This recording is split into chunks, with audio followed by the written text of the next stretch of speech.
Welcome to another edition of Success Talk. This is Dr. Herbert Harris, and each week we bring you people who have accomplished incredible things, who've had challenges, who've overcome odds, but who've made breakthroughs to achieve their greatness. And today we have one of my good friends, Dr. John Artis. Welcome, Doc. Hey, thank you for having me. It's my pleasure to be here. Well, I tell you, man, I'm a firm believer. You're a chiropractor, and Yes, sir. I look at chiropractic as almost like the physics of anatomy, you know, Yeah. bec Yeah. because when I go to my chiropractor and I was looking at some of the X-rays, and I could see I was out of alignment at one point, and I could see it visually. And I Mhm. finally understood, man. It's like you all deal with the I guess the infrastructure of the body and manipulate it. And when the infrastructure is in place, everything else can work. Right. The structure. I actually took it a level or two higher. Being practicing chiropractic now for probably I think it's 16 years. I've been a chiropractor and I've been in self-practice by myself for 15. But what I would say is the structure is what we focus on the most. And the structure is important because that's everything from your posture to how you sleep to, picking up stuff and being able to have a body that supports itself so you can stand upright. And then the second part of that I would say is that you got to address the mindset, which, one of the things that we'll talk about a little bit today is that, I can adjust people all day, but if they don't believe they're going to be healthy, they won't get healthy, man. Wow. Yeah. Yeah. And then We, the third part of that, I would say mhm. that you got the biochemistry. So if you got a nice triangle that I just did a video on, and you got the bottom is the foundation, which is mindset. You got the structure, and then you got the biochemistry, and that's the food we eat and how that digests in our body, and that gives the bones what it needs so they can be strong, Mm. Wow. and the rest of the organs. So you got to take all three of those things and put them together. Yeah. Wow. Now, how did you decide to become a chiropractor? So long story short, I'm originally North Carolina, born and raised, went to North Carolina A&T State University, which was the thing. Everybody was going to be a veterinarian. So I wanted to be a veterinarian. Um, so they had a program with Tuskegee. We went to Tuskegee to visit Tuskegee. It's like a bridge program. So a lot of my counterparts went to Tuskegee and some went to other vet schools. But, I didn't go. I ended up taking a job with National Institutes of Health in Bethesda, Maryland after I graduated. Um, and then after that, I started getting into the pharmaceutical industry. So I worked with this pharmaceutical company for a while, and then I ended up going to a chiropractor after recommendation from a friend of mine, and then I ended up getting great results. So here I was going to a chiropractor because of my knee, and then I ended up finding out that it helped me with my asthma and my breathing. And I Okay. was like blown away. I was like, wow, my mother is a nurse, retired nurse, old school. We took Robitussin for everything, I say. Yes, me too. And Yeah. so it's like, here, take that, and you do a laxative once or twice a year and you be good. And so, I grew up like that. But when I started noticing I was breathing better, I mean, it was just like blown away. So I went back to the chiropractor. I said, man, I'm breathing better, but I can't even my knee pain. He said, man, when I remove pressure off that nervous system, everything works better. And I was just, Wow. wow. And Yeah. then from that point on, I would go out and I would see a chiropractor's office and I would just go in there and I would be like, why did you become a chiropractor? Tell me about chiropractic. Some people were nice, some people were not. This was in the Washington, D.C., the DMV area at the time. And, I started learning about chiropractic. Most chiropractors have had a great experience with chiropractic. And I didn't see that happen with medical doctors as much. He said, man, you should consider becoming a chiropractor. And then I took a week vacation, man. I went and flew out to Iowa and Chicago, and I visited different chiropractic schools, and I ended up going to Iowa, Palmer College of Chiropractic in Davenport, Mm. Iowa. Wow. And from there Now on. you just said something very interesting that many times people get into chiropractic because they had good results. Oh, they had a great experience. Yes. Uh-huh. A great experience. And I can't think of a doctor that a medical doctor said, man, I healed myself. I felt better. You don't see it, you No. know, And that's one of the things what got me, it blew me away. And then I told my mother I want to be a chiropractor. I think I'm looking into the field. And she said, you didn't get in a car accident. Why are you going to a chiropractor? Because, we thought only time you go to a chiropractor is when you had a car accident. Yeah, yeah. That's how I kind of grew up in the stigma that was placed around the profession. And, every time I did something, man, I went all in, 100% in, and I never looked back. So. Wow. Well, this whole area now, I find is becoming more and more popular as people get beyond that stigma. Because I think we all, like, the only time you went to a chiropractor was when you had whiplash or Yes. in a car accident. But I'm finding many people now, we go regularly. I do twice a month. Right. And I've done it for the last like 3 years. I'd gotten to the point where I could not even pick up a box of books. Right. And I was in serious pain.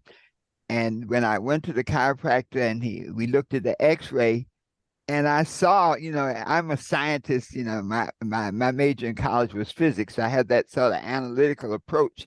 And when he showed me how I think my pelvis was out of line and some other things, and once he worked with that, everything else straightened up.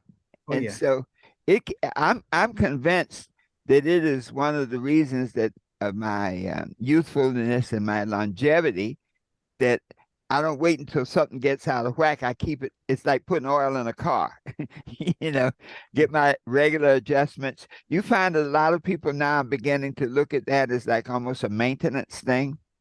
Yeah, what it is too is that they're not getting the results going the traditional medical route. Mm-hmm. Most of my patients are post-surgical. That means they've had some kind of surgery Mm-hmm. and they're still in the exact pain or even worse pain. And so they don't need any more medications. So they usually end up coming to me as a last resort.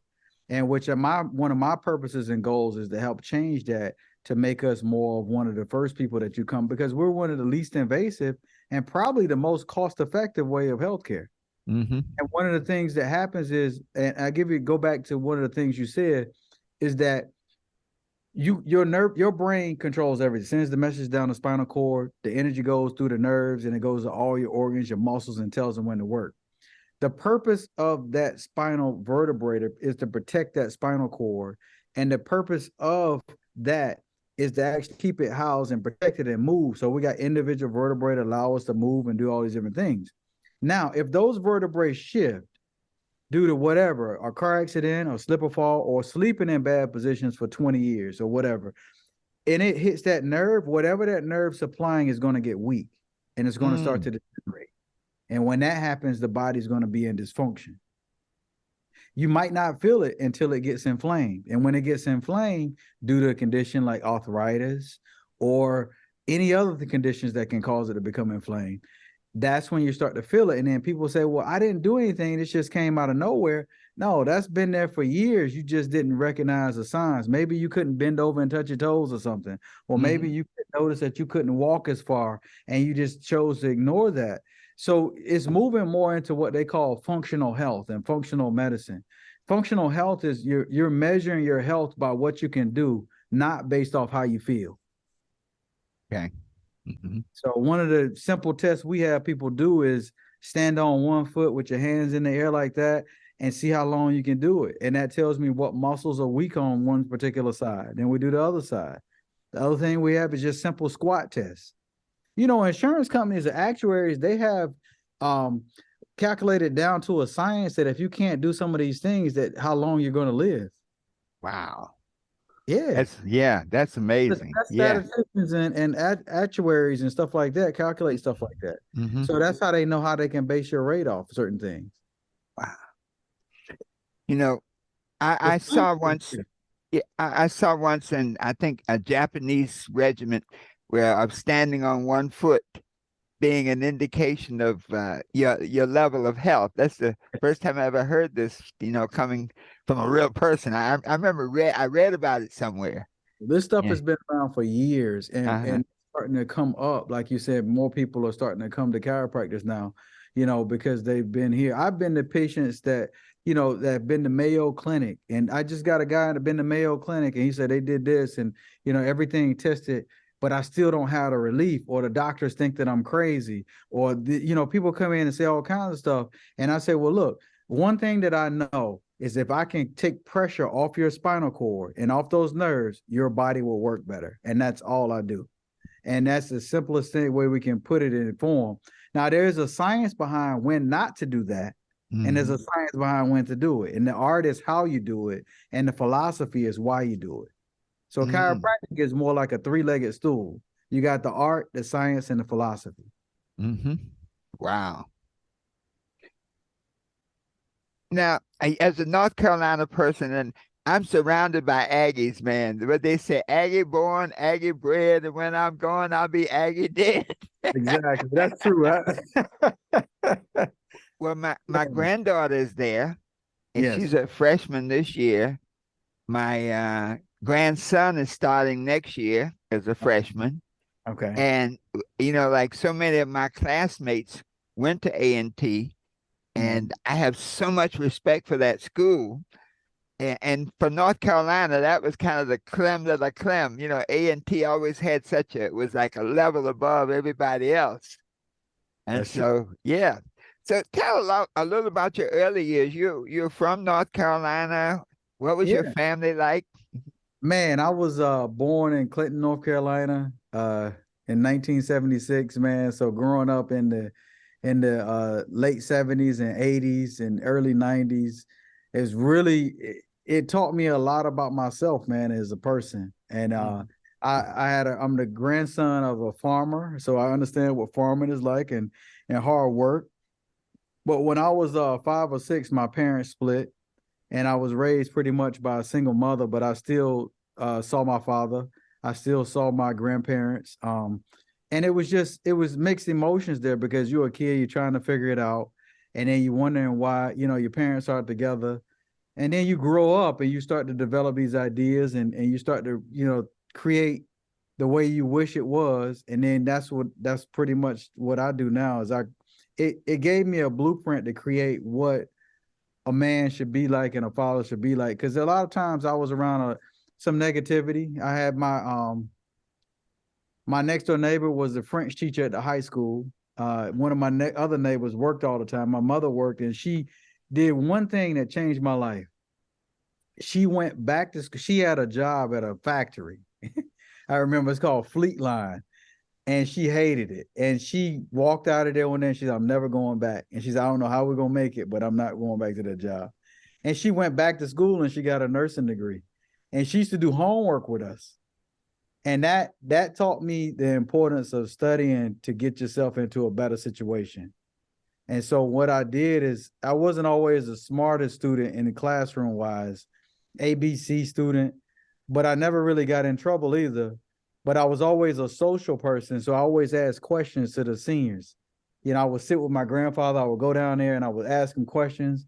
I would follow him around. I would follow anybody around that I felt like knew something that I didn't. And I was always ask questions. And it's funny, that goes back to, I graduated from chiropractic school and my sister bought me my favorite character book of all the books. And it was Curious George. And she said, look where your curiosity got you. And she said, wow. I said, wow. I mean, my grandmother used to read those books to me as a kid, man. And then I used to read them when I got older.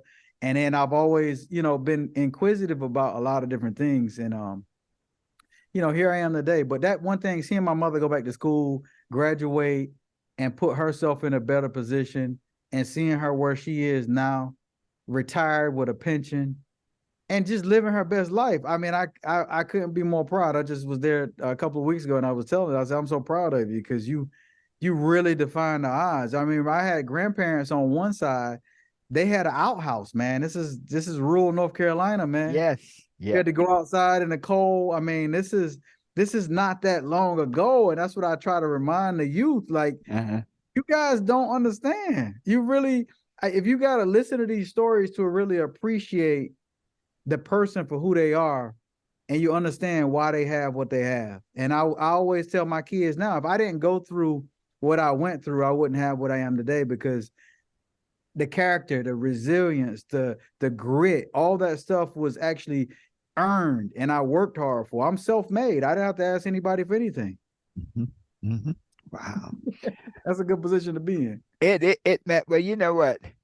Eh, it's almost becoming rare now because so many of the companies don't offer pensions.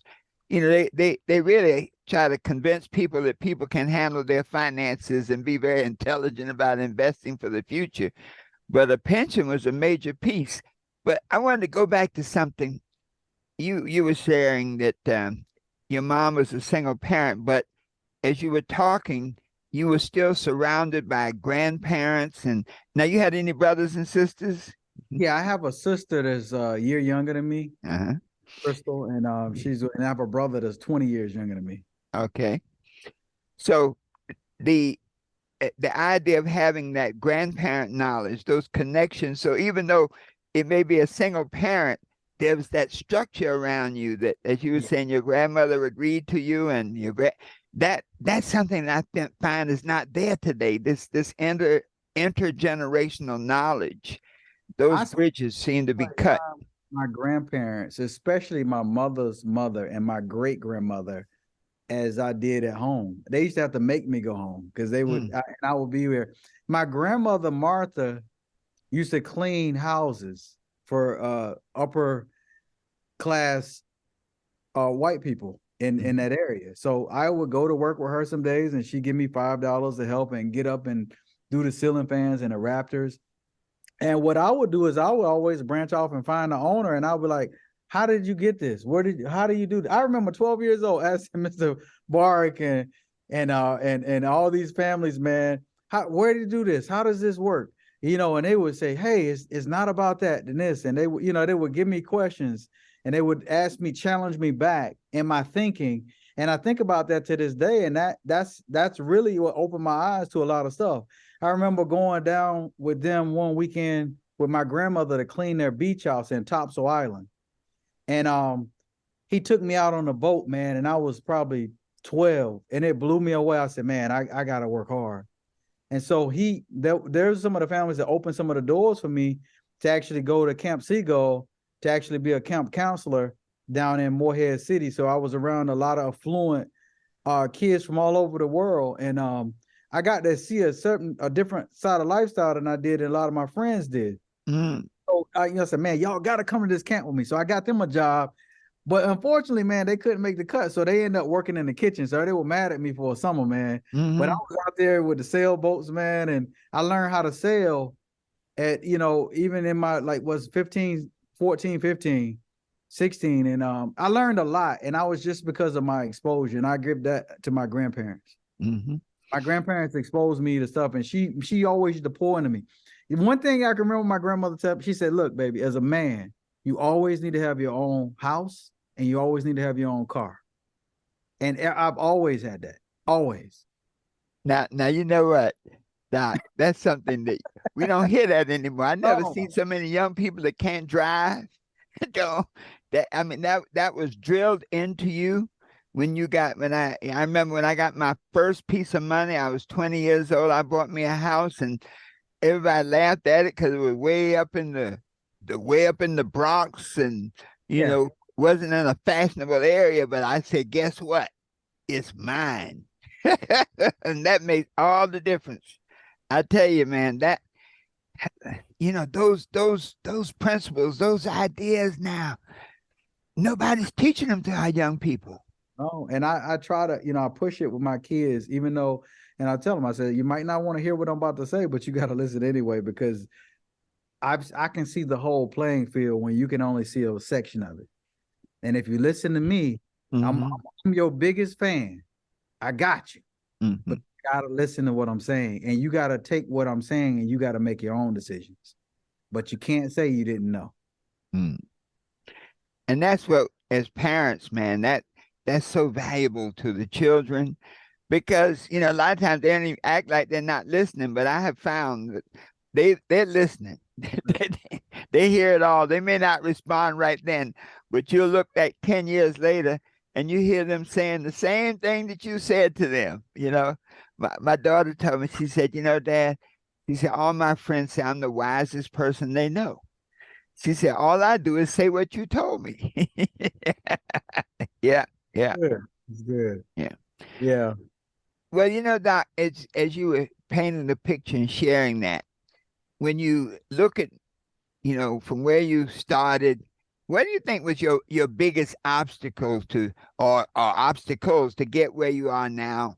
When you were a successful chiropractor, you've had 4 offices. What was a big obstacle or a number of obstacles that you had to overcome to make that breakthrough? Wow. I was reading a list of the questions. One of the main things is I had to stop worrying about what other people think. That's probably number one. I never really was a person that let that affect me directly, but indirectly I think it affected me. Because you always want to be perceived a certain way. And the minute that I say that, I told my daughter this last night. I said the minute I became free is when I stopped caring what other people think. Yeah, Completely. yeah, yeah. I'm gonna be as straight honest with you as I can. And I said, once you get that, and if you have confidence, there's really nothing you can stop you. I mean, you gotta Mm, have the confidence and you gotta believe in yourself. And I had to get that. And it was when I got that, it was just like a weight was lifted. You don't care. You can go talk in front of 1 million people if you want to.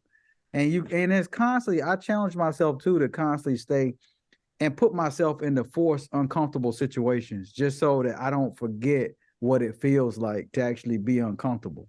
mm.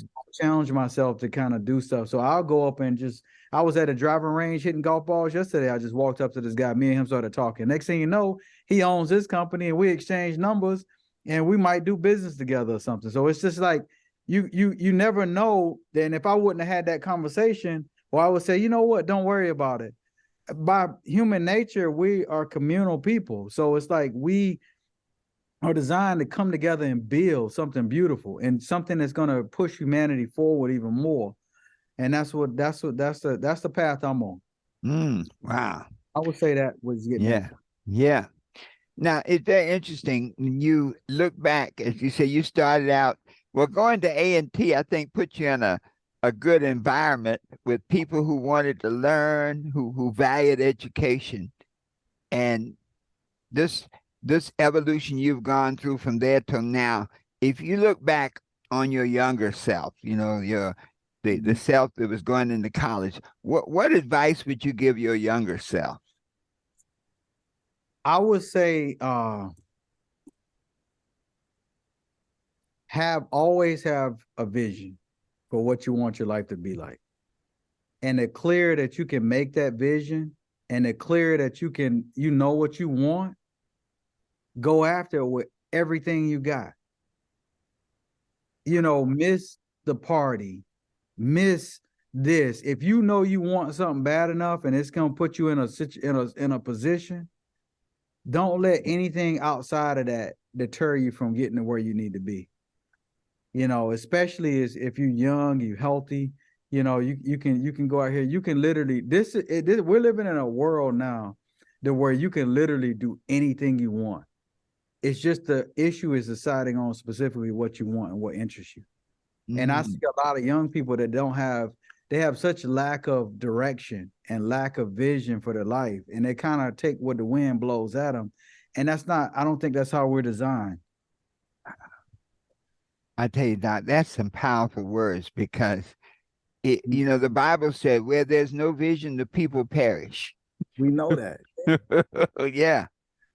And that, that's one of those things that almost intergenerational. Like I remember your parents telling you got to go to school, you got to get a good education, you got to get a good job, you got those kind of things. You need to own a house, you need to have a car, those kind of things. And when you can look back on that and say you got to have a vision. If you don't know what you want, Right.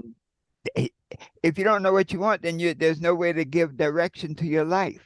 Mm, And then once you find what you want, you give 120, 150% trying to get to it. mm, Can't let anybody. A lot of times too, I talk to certain people, they know what they want, but they got every excuse in the book on why they haven't gotten there. mm, One of the things that I see with this generation now, and I'm speaking from just because I mentor some people and I talk to them, is that the lack of hard work. There's no shortcut. You got to put the work in. Mm.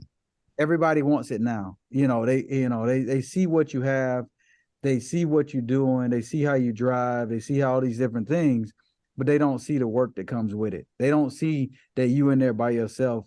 Like, man, how am I gonna do this? They don't see, the hard work and you going in there taking rejection after no, no, no, until you just don't stop until you hit that yes. So I used to play this mental game with myself, and I used to set a goal, and I wouldn't leave until I hit it Yeah, yeah, yeah. that day. So whatever it was for the day. And I tell you, that little mental game catapulted me. I looked up and I was so far ahead. Well, that's really when you take sales training, one of the things that they teach you is to set some goals for the day. And one teacher used to say, well, how long do you call? He was in real estate. And he said, well, how long do you call, man? A lot of people, they're not home. They don't want to. So you call until you get somebody. Okay. Yeah, Yeah, yeah. yeah, yeah. And you Man, make, I go and keep going. And that's what yeah. and you see people now, you say, hey, this is the goal, and this is what we're gonna hit. So, and that's what that has worked for me, but it hasn't always been good for relationships because most Mm, people don't, or coworkers that work for me, because most people don't understand that mentality. yeah. So what I've always done now is design positions to where they're always kind of incentive based off performance, not just a straight salary. And so what happens is everybody knows that, it's intense. And that's one of the reasons too why I've actually gotten better at that over the years, is actually understanding what people's real purpose or why is. So, you just can't do something for money most of the time. It's always a different layer to it. And whenever you get that down slump, the bigger your why is going to overshadow that slump you're in because you're so focused on where you need to go. Because Mm, life doesn't go like this, mm-hmm, it doesn't go linear. Life goes mm-hmm. in valleys. You got seasons. Yeah, So if you're not clear on where you're going and why you're doing it, yeah. it's a dream. And then with all the distractions, I mean, I think about when I was a kid, we had the only TV on the block for like a couple of years, and you could only see the dog on TV from like 4 to 7, and then the station went off the air at 11 o'clock. Yes, so we didn't have the distractions now. I look at the young people now, there's so many distractions to take your energy away from your vision and your purpose that it really requires a lot of self-discipline, which many of the young people don't have. Yeah, yeah, yeah. And then with that, you make sure it's aligned with who you are.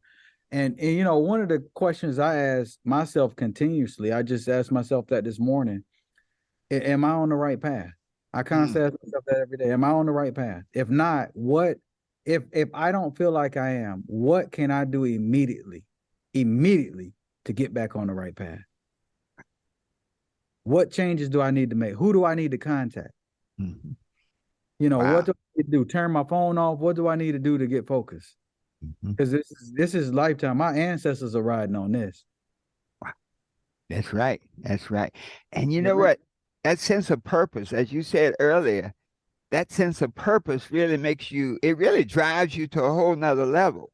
You Mm. don't have time for, I sat there one day with social media, and I looked up and I had been strolling on my phone for 2 hours. And I said, this is 2 hours I will never get back again.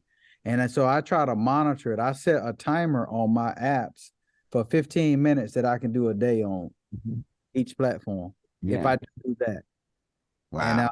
now, 15 minutes, and sometimes I'll hit ignore the 15 minutes and just kind of going on. But as I get older, I'm starting to get wiser and just starting to put that down and really, because it steals your creativity, Mm. because you're worried about what other people are doing, or you say, oh, they're on vacation, or you seeing this so and so, oh, they're famous and doing this. No, you got to turn all that off and be tunnel vision on what you want. That right there is the golden nugget. That's the golden nugget. Well, Doc, when we were writing the book, the 12 Universal Laws of Success, I developed the book working with in college. I was teaching, and I had the students that I had been out in the world. They weren't your traditional students. Most of them were like folks who'd been in the military, or had a job, or had a family, were coming back to school. And I had developed a course called Achievement Motivation. And when I was trying to find a textbook, I couldn't find one that they could grasp without a lot of extra work. And you know how college is when you're doing like night school and stuff. It's like you got to get the essentials and then keep moving. And so we developed the notes from that to really help people. You said something very powerful: functional health. Functional, give people the ability to act on, to see their goals, to act on them and get them done. And it's been very helpful. Over the years, I've just been able to see how the book has helped people move along. Yeah. Oh yeah. Oh yeah. It's a lot. Mhm. And that's one of the things why I admire about what you're doing. Like, I mean, you're about to be 80 and you're still, I love it. I just say I absolutely love it. I look up to you, man. When I talked to you that one day and I had strolled across your stuff on social media Mhm. and I clicked on it. I started liking. I said, man, this guy, he's got it. And then I started listening to some of the stuff you were saying, and I was just like, Uh-huh. wow, Wow. Yeah. this is good. I love it, man. Yeah. Keep to the Well, wheel. thank you. Well, the will to keep going, that's it. And I don't see, I'm so excited about the next day and the next challenge and the next book. I went and I took a course last week on the AI. Yeah, Now, on the AI, right? yeah, yeah. And It's coming whether we like it or not. oh man, it's coming. It's coming. And so it was just, I found it so fascinating because having, worked in the computer area many years ago, to see how many of the things that we thought about back then are now manifesting right now. It's happening right in front of us. So when you look down the road, see now you have your practice, you've had a number of offices. Where do you see yourself? What's the next step for Dr. John Artis? What's the next evolution? Next evolution is continue to build my brand as my name. Mhm. Slowly probably transition out of day-to-day practice and get more into online practice, more like telemedicine, functional medicine type stuff.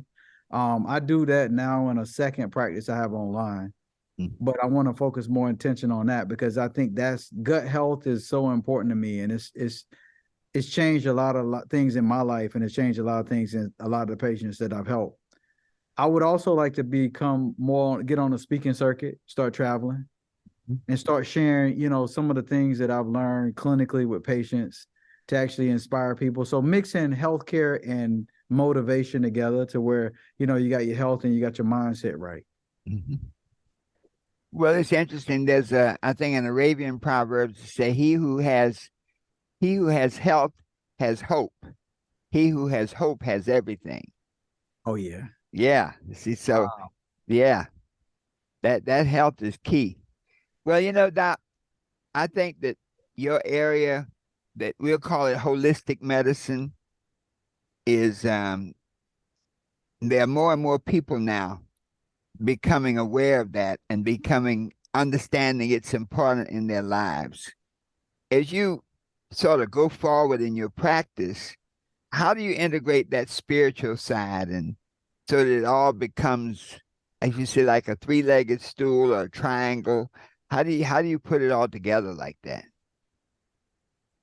I I don't think I'm actually even conscious of how I put it together. I just think it's who I am. Mm, And I think it comes out. So when you come into any one of my offices or any one of my online things, there's a certain presence that's there, and there's a certain standard that's there that exudes without even opening my mouth. I think that that's something that was instilled in me as a young man. And it's important for me to actually keep those same standards and pass them on to my generation, my kids. And I think that what I do is I'm very upfront and upright. I don't have a problem telling patients that there's another chiropractor that's better for them. Mm-hmm. You know, I let them know where I stand when they come in, and it's not like, you know, here's the line and you got to cross this line to be a patient, but it's more so, this is what we're going to do today. This is where I stand. This is the place that I come from, and these are the things that I believe. We have scriptures on the mirror, you know, and it's just I think God has given me a gift to make complicated stuff simple. And he's also given me a gift to actually help lead his people to the light. And I choose to do it through health. Mm-hmm. And so we have a light. You can't see it here, but we have a light that we leave on in the office. Because where I went to school, I got that from Palmer's, a fountainhead. So whenever in Davenport, Iowa, they were trying to find Palmer College of Chiropractic, they would look up and they would see that light beaming because it was so many stories high. Mm-hmm. And so that's where the people were coming through horse and buggy. They would actually be coming on that to find that light. And that's how they would get there. And so what I did in all my offices, we would put a light up in the window. And every time we close, we turn that light on, because in a world of darkness, we want to be that light. So you can always know where to come. Wow. So Wow. to this day, that light is on now. Yeah. Well, it's like here in North Carolina, out on the coast, you have the lighthouse to warn you about the shore, but then there's another aspect, the lighthouse to show you which way to go. Exactly. Yeah, I like that. Yeah. And that's one of the reasons we call it, you know, is that the light has got on. We the fountainhead. So what happened, these people drive by, they'll always see health on earth. That's why the name came up like that. I teach people how to have health on earth. Mm-hmm. Now, Doc, your book, tell us a little about your book. So the book came from, I'm working, the second one is about to come out, but this is the first one. I wrote this back in I blogged. This is when blogging was more popular than vlogs and podcasts, for a year straight. And then what it did is it got me in the habit of writing. Every Sunday I would dedicate an hour to just writing, and sometimes it would be more. And what I did is I took a collection of some of my top things and I put them together, and that's how I formed this book. But the backstory behind the book is I had the offices. I was losing patches of hair was out of my head. I mean, it was literally, I wore my hair bald for probably about 2 years.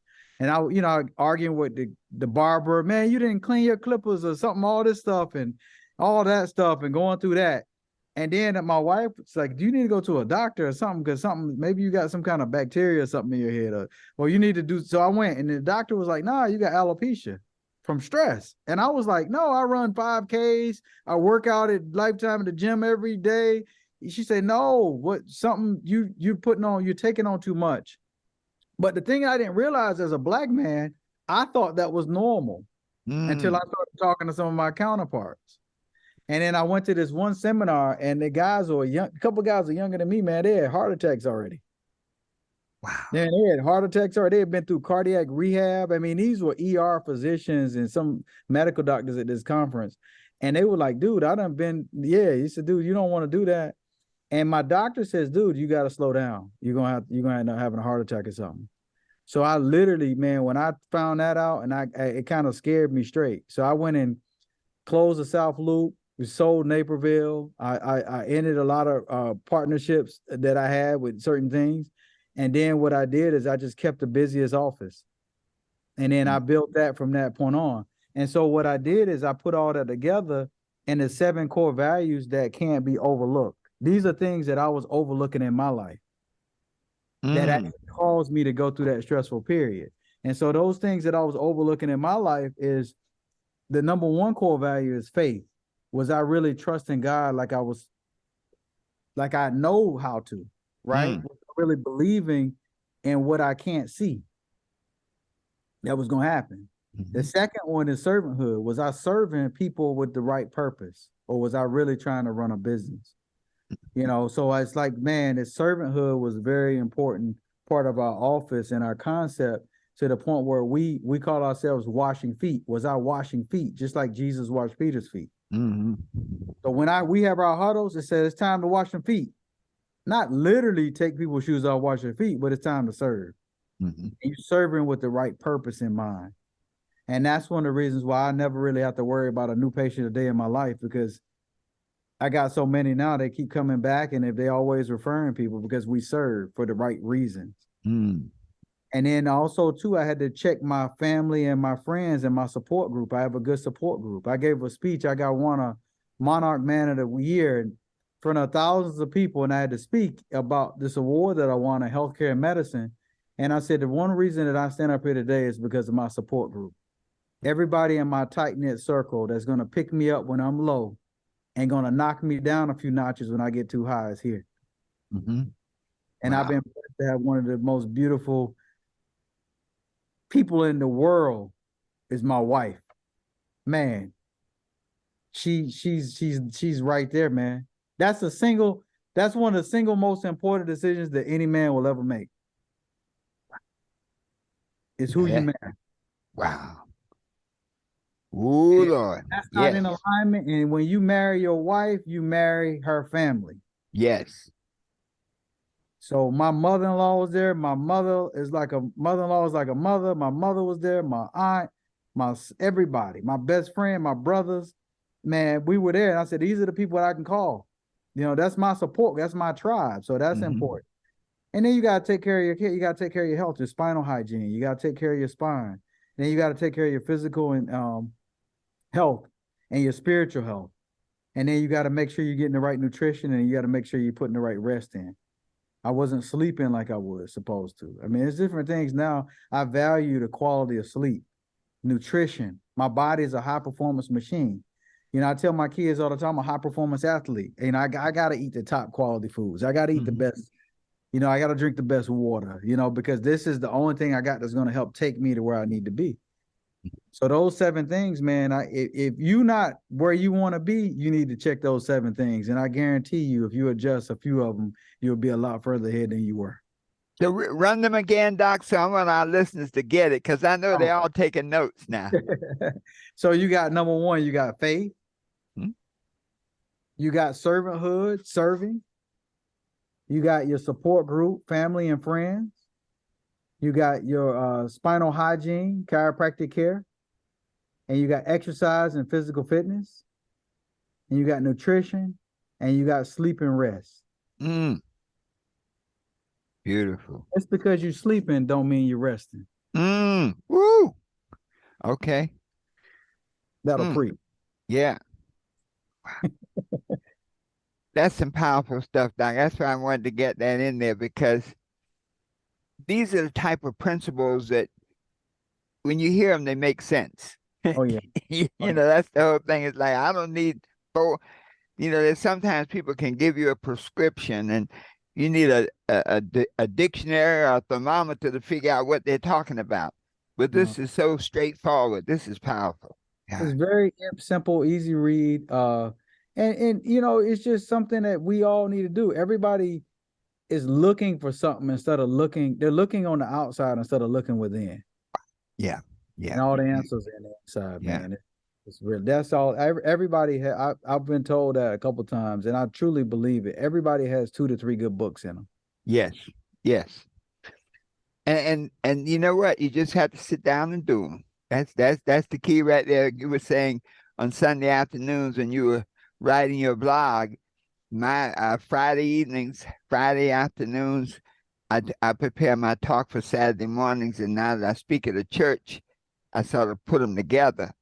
But it's like that regimentation of systematically challenging yourself to produce something. That's the art of writing, really, the art of creation.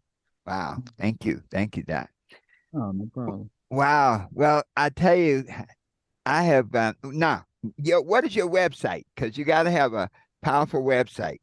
drjohnartis.com. That's DRJOHNARTIS @.com. I'm sorry. Okay. Or healthonearth.org. Healthonearth.org. Yep. Now that's a good title. Health on Earth. Mhm. And then my functional medicine stuff. So I do a lot of gut testing and I do a lot of like nutritional healing from people that I believe food is medicine. And that's naturalhealthonearthsolutions.com. Naturalhealthsolutions.com. And what we do in that point is I do a lot of like food allergy testing. I got several nutritionists, and then we just kind of design a lifestyle management program for you. That's totally separate from chiropractic. And you can also book me at either one of those websites to speak. I speak all over. I mean, as much as I can. I'm not doing as much as I would like to now, but that's part of the vision is to increase that. Mm. Well, as you were talking, I was thinking about my friend Dick Gregory. Mm-hmm. And because when he made that transition from being a nightclub, smoking, drinking, cussing performer to get into that whole health path, I had an opportunity. He spent a month and a half here in Wilmington doing a film. And so I knew him from when he had the Bahamian diet, and we were all making money in those days. And so for a whole month, over a month, I was his wheels, took him around and just got a chance to listen to some of the things he was talking about and how he made that transition from wholeness to health, really. Just put it all together. So I can see you are continuing his work, man, to a whole nother level. He would be super proud. I really appreciate that because that means a lot that you can see that in me. That's Oh amazing. yeah. Oh yeah. Well, one of the great things about living a long time is you get to see so many people. One of the things as a young man, I always wanted to see stuff. I wanted to bear witness. Right. I didn't understand why. So in 1963, I wanted to be at the March on Washington. And having been there, that no matter how much they write about it, until when you were standing outside and Dr. King was speaking, and when you saw it, I've seen it, and they say 250,000. Man, it was much more than that. Okay. Heard people say that before. Yeah, it was my, I mean, because I went there, I wanted to see, I always want to bear witness. So I went there and then I went to the Million Man March. Mm-hmm. And then I was at the inauguration with President Barack Obama. And so that march in 1963 was monument to monument. There was no space where people were not. Wow. But the most amazing thing, though, was when he started talking. You know how you have the amplifier, the speakers booming. Right. When he started talking, everybody shut up. It's pin drop. Yeah. Pin Yeah. drop. Yeah. I mean, it was like he was standing right there next to you. You didn't have that echo, because it was outside, so you don't get the echo like in the stadium. You get the echo. It was like everything got quiet, and it sounded like he was standing right there talking to you. Wow. Yeah, and so that's one of the blessings. And so when you get a chance to spend time with the Dr. Kings and the Dick Gregory's of the world, and then you see young men like yourself who are carrying on that tradition, it really becomes clear that there's like a chain of consciousness that moves through, and I just salute you, man, for the work that you're doing. That's so necessary because so many people of color have gotten so far away from holistic living, proper diet, the fast foods. They think the food groups are fast, frozen. So, Not the best for us. huh? Not the best for us. That stuff is all processed. Yeah. No. You see, so what you're doing is critical. Doc, any final words you want to share with our audience? Because I think you have been the light in the office. Yeah. You know what I would say to them? I say, get your mindset right and get after it. Like we owe it to our ancestors to actually do better and be better. Just get after it. Get after whatever you want to do. Go after it. You might have to cut some people off. That's okay. But just get after it. Go after it. Decide what you want to do. Decide that you're going to be better than you were yesterday. That's the only person you got to compete against. Wow. Beautiful, beautiful. Well, Doc, I tell you something, man. I have enjoyed this. Um, I, Okay. I admire your work, and I am honored to be a part of this journey. Hey, I'm honored to be here. I'm humble. All right, my friend. Well, folks, let me tell you something. This has been an incredible experience today. And this is a conversation that it's important to listen to because there's so many nuggets, so many things there that just little ideas that can really transform your life. I like the idea Doc was talking about functional health. Your charts may say one thing, but if you can't do what you need to do and go where you need to go, then you need to recap and say, let me see what I need to change. Some of the ideas of that when you were sharing the story about your mom, how she was a great example to you. And Mhm. as young people, we sometimes we shortchange our parents, don't understand not just the sacrifice, but the example that they have provided for us. And so that's some powerful piece. I think many folks are going to listen to this and think about their parents and the significant people in their lives who set an example for them. So, folks, listen to this broadcast, take some notes on it, and whatever you do, remember this: you can always be what you want to be, do what you want to do, and have anything you desire, always knowing that the best is yet to come. So it is.